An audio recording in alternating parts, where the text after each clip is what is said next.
Hello and welcome everyone. I am Reshmi Mukherjee. You know, in my channel you get ICSE topics, ISC topics, all the topics, literature and language, as well as now I am adding CBSE topics too. So now for today we have half finished the Darkling Thrush for ISC.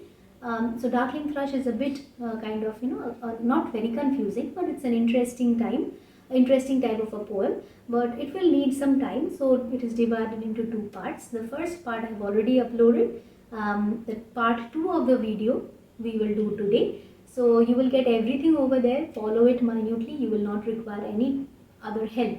Everything is there in the video. If you have any doubts, write to me in the comment section, and hope to see you all till the end of my video, and don't forget to subscribe. So let's begin Darkling Thrush. This is day 2 and the last day of Darkling Thrush. Stanza 1 and 2 we have done, so if you want it, I will paste the link somewhere above. You can get it from there. Stanza 3. At once a voice arose among the bleak twigs overhead. As I have discussed in the last topic, if you have not followed that, do follow and come over here, because a lot of information is already given over there. Stanza 3 talks about a kind of break. He was talking about the negativity all around. It was so cold and dead, seeming dead. So now among those bleak twigs overhead, I already told you that there are a number of trees which is unkempt, and the leaves have fallen, the stems have become dried up, all the twigs have dried up, but it's still there. So among those twigs without any leaves, those dead trees, among that overhead, in a full-hearted even song, that means evening song. Now there is a symbol also. Somebody who is dying is similar to that evening time. So that bird who is singing in the evening time also symbolizes the last song of the bird. So full-hearted means it seems that the bird is singing completely from its heart, just flinging its soul to sing. Of joy illimited, meaning there is no limit to that joy. The bird is singing so sweetly, putting heart and soul into the music, that it seems that he has found some joy which he is singing of. Describe the bird, question can come. The bird is an aged thrush, very old bird, frail, gaunt and small, meaning very feeble, and very small, meaning very thin, just like the bird over here. Worse its condition is in blast beruffled plume. Blast beruffled plume means when you have, because of that constant cold wind, all the feathers of the bird are disordered. Had chosen thus to fling his soul upon the growing gloom. So according to the speaker, everywhere it is so sad, depressing. Every people have gone inside their house, nobody outside. The land is looking so dead from inside. But the bird, he sits over there, he or she, the bird, we will talk about it as it, because we don't know the gender. So that bird sits on the tree, which the tree also seems dying, and in that cold wind all its feathers are disordered and it is looking so frail. It seems it will die soon, but it is singing of joy. So over here, this kind of this expression, that growing gloom, slowly, I talk about a story. During those who are Christian over here, you must have this idea. Even many of you know this story, that Christ gave away his life. Jesus Christ gave away his life for the sake of his people. Okay, so even when he was dying, he believed there is still a hope that people would become better, or become at least they will feel for others in this hope. So he resurrected, he came back again to point out that it's not that Jesus Christ died, people killed Jesus Christ, which means there is no hope at all. He resurrected. When he came to life again, that was what? Symbol of hope. So when the bird was singing, when everything is dead, it is also symbolic of Christ's resurrection. That when you feel that there is no hope, just like the speaker, there will be some hope at least if you find. Just like Jesus Christ resurrected. Nobody thought that he would come back again. Just to give people hope, because hope is what will keep you alive. To give that, Jesus Christ came back. Same way, to give hope in this bleak and devastated world, the bird seems to have come, just like Christ. Okay. Coming to stanza 4. So little cause for caroling. So according to the speaker, everything is dead. or seems to be dead and cold. So how come the bird, what is the thing that is giving the bird joy? There is no reason to sing a Christmas song now of such ecstatic sound. Why is it so happy? What is making it so joyful?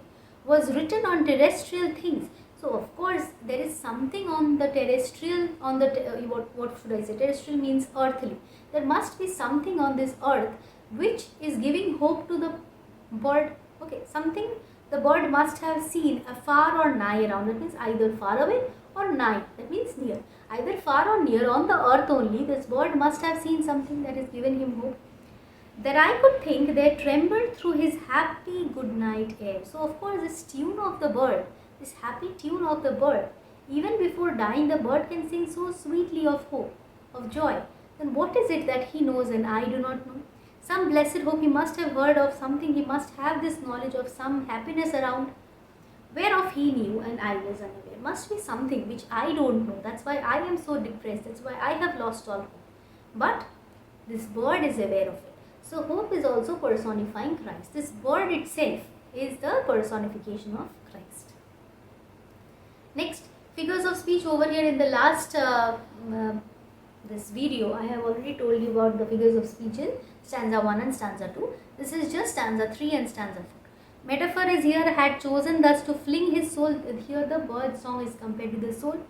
Next, alliteration, growing gloom. See, G and G over here is repeated. So alliteration. Personification, I have already said in the last page that hope is hope word, H is capital, which is the personification of Christ. You can also say that bird itself is a personification of Christ. Symbolic, there is a symbolism also over here. Christ's resurrection bringing hope to mankind. This I have also discussed in the last slide, that when Christ resurrects, when Christ comes back alive after death, it is just to give people hope who has lost all hope, thinking that such a good man Christ is dead, which means hope is dead. There is no hope anymore. But hope is the thing that keeps men alive. So he comes back to give people hope. That's all about figures of speech. The last topic for today, which is also very significant, is the significance of the title. Why is it called so? Why is it suddenly called Darkling Thrush? Let's see. The word darkling corresponds to two meanings. What is it? In the dark and obscure. That means something, of course, darkling words means what? Something which is dark, something that we do not know, obscure. The bleak condition of the landscape, the empty roads, the untrimmed vine stems, the broken lyres, the ending century, the ending day, everything hint what? Hint blatantly at the loss of hope in all. So whatever is described in stanza 1 and stanza 2, everything, the trees, the land is compared to dead body, the 19th century, ending 19th century, the day ending, the weakening eye of the day, every word hints at what? Something which is growing slowly darker and darker and darker. So darkling, something that is becoming obscure. However, quite oxymoronic, meaning opposite, is the song of the bird. It seems to have a deep insight of something hopeful about which the speaker is not aware of. So now comes the stanza 3 and stanza 4, which is oxymoronic to stanza 1 and stanza 2. That is completely loss of hope. Here with the bird comes a little bit of hope. Okay. The Darkling Thrush is typical of Hardy's work in that it shows life on earth, human as well as animal, existing under the iron grip of unsympathetic force, in the case nature, de-romanticizes nature. Hardy de-romanticizes nature. What does it mean? Generally, we feel that if we go close to nature, if we are sad, if we imagine during an exam, after the exam we visit the hills or lakes or sea beach, because we feel that when we go there we get happiness. Nature gives us happiness.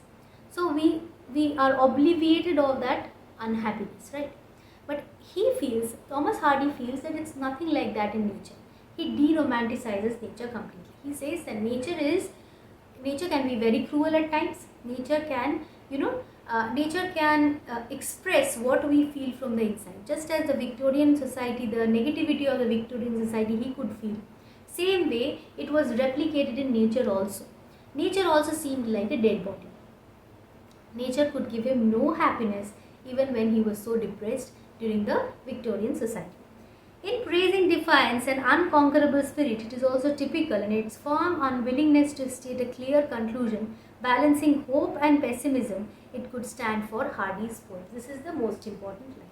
Even when he is talking about negativity, even when he cannot find any hope at all in the society, he feels that he does not end it in a pessimistic way.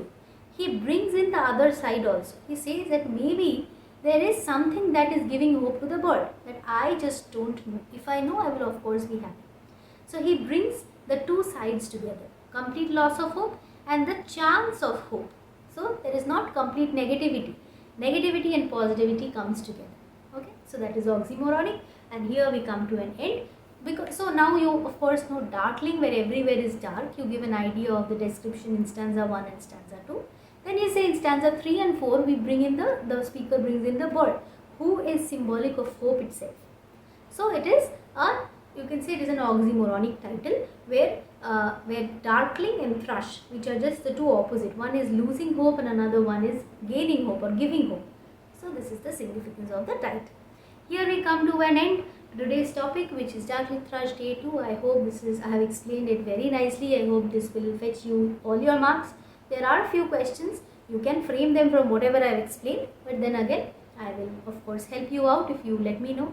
I will bring another video if required. Okay, that's it. Don't forget to subscribe and bye-bye.